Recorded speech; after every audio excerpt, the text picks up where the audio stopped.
proyeksi ke depan seperti apa? Kita bangsa Indonesia dilihat oleh dunia hari ini, dan kenyataan menunjukkan bahwa Indonesia memiliki bonus demografis yang luar biasa. Indonesia punya posisi di mana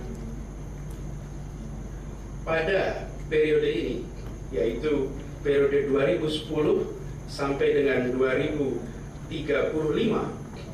kita memiliki situasi di mana beban anak-anak produktif, orang-orang usia produktif itu sangat rendah. Hari ini rasio ketergantungan artinya begini, tiap 100 orang produktif dia menanggung berapa jumlah orang di bawah umur atau di atas usia produktif. Indonesia hari ini 51. Jadi artinya 100 orang produktif menanggung 51 orang non produktif di bawah usia kerja atau sesudah usia kerja. Di periode ini, di periode selama 20 tahun ke depan, kita akan memiliki rasio produktif 45 sampai 70 sampai dengan 48%. Tapi ini, Bapak sekalian, yang disebut sebagai bonus demografis ini disebut di mana-mana, dan kita sering mengatakan ini adalah peluang luar biasa untuk Indonesia. Tapi pertanyaannya kemudian, bonus demografis ini bisa menjadi beban, it can be a curse, tapi it can also be a blessing. Bisa menjadi rahmat, tapi juga bisa menjadi satu beban yang luar biasa. Apa yang membedakan ini menjadi beban atau menjadi rahmat?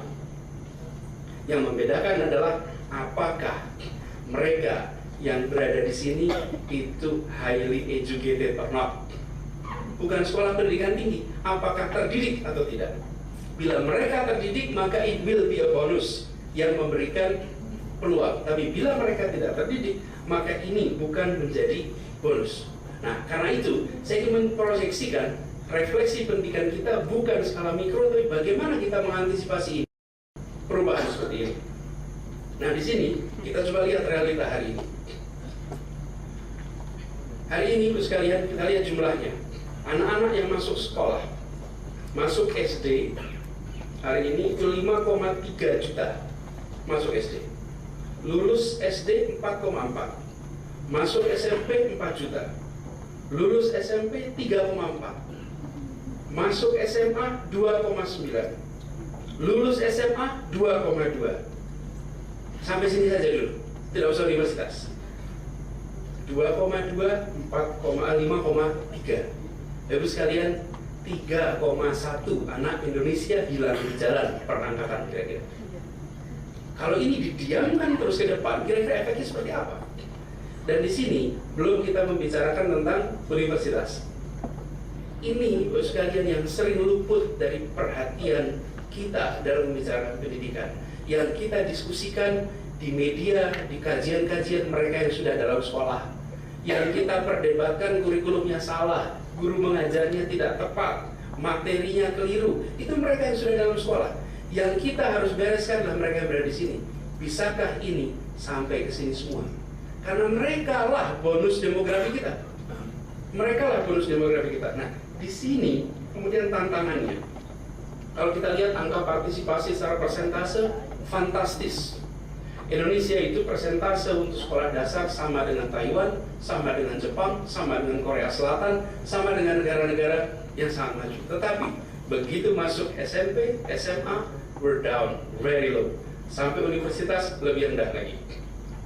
Dan ini sekarang merupakan tantangan yang tidak sederhana.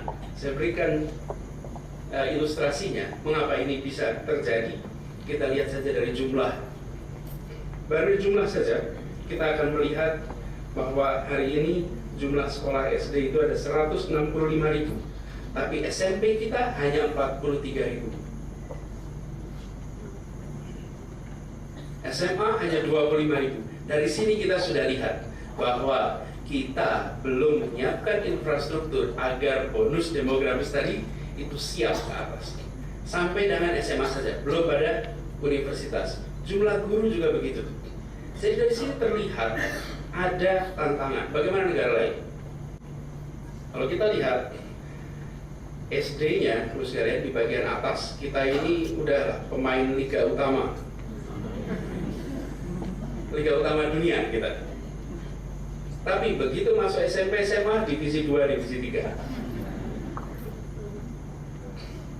Untuk Indonesia SMP kita 65% dibandingkan dengan Korea Selatan 96%. Memang kita masih agak tenang karena ada negara seperti Bangladesh. Tentu kita tidak ingin dibandingkan dengan Bangladesh.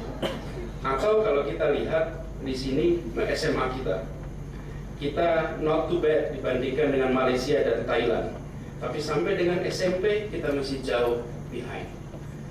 Ini Bapak sekalian, kita baru membicarakan tentang konteks jumlahnya.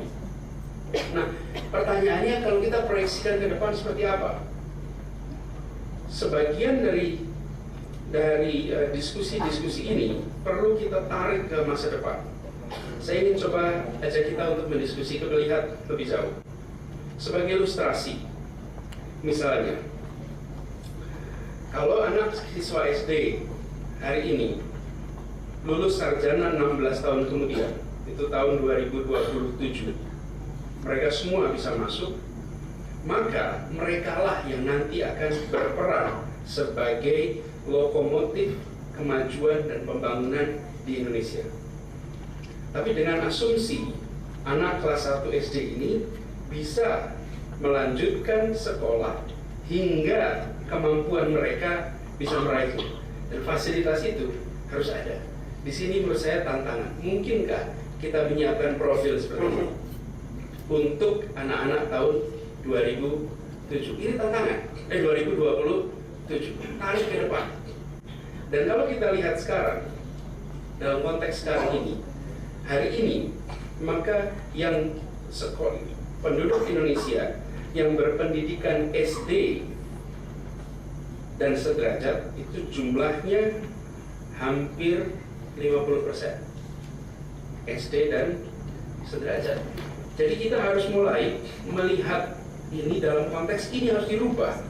Profil hari ini harus menjadi profil yang relatif menunjukkan mereka memiliki keterdidikan yang cukup.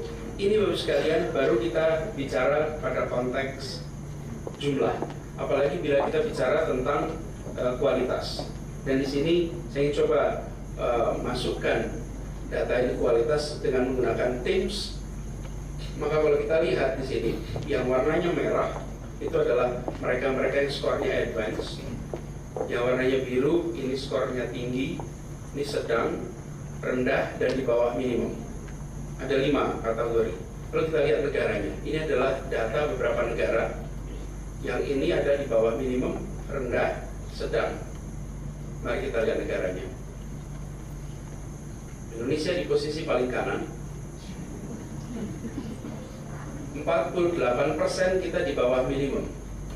30% kita rendah. Artinya 78% kita itu di sana. Tapi yang posisinya advance hanya 1%. Kita lihat Taiwan. 70-60% Korea, Singapura, mereka dalam posisi tinggi atau advance. Ini potret kita hari ini. Cuman kalau kita lihat bukan hanya persentase yang penting kalau lihat di Indonesia. Kita lihat angkanya. Senyatanya seperti apa? Senyatanya di antara anak-anak misalnya SD dan sederajat itu sekitar 14 juta anak, itu anak-anak yang perangkatan ini itu mereka posisinya di bawah minimum.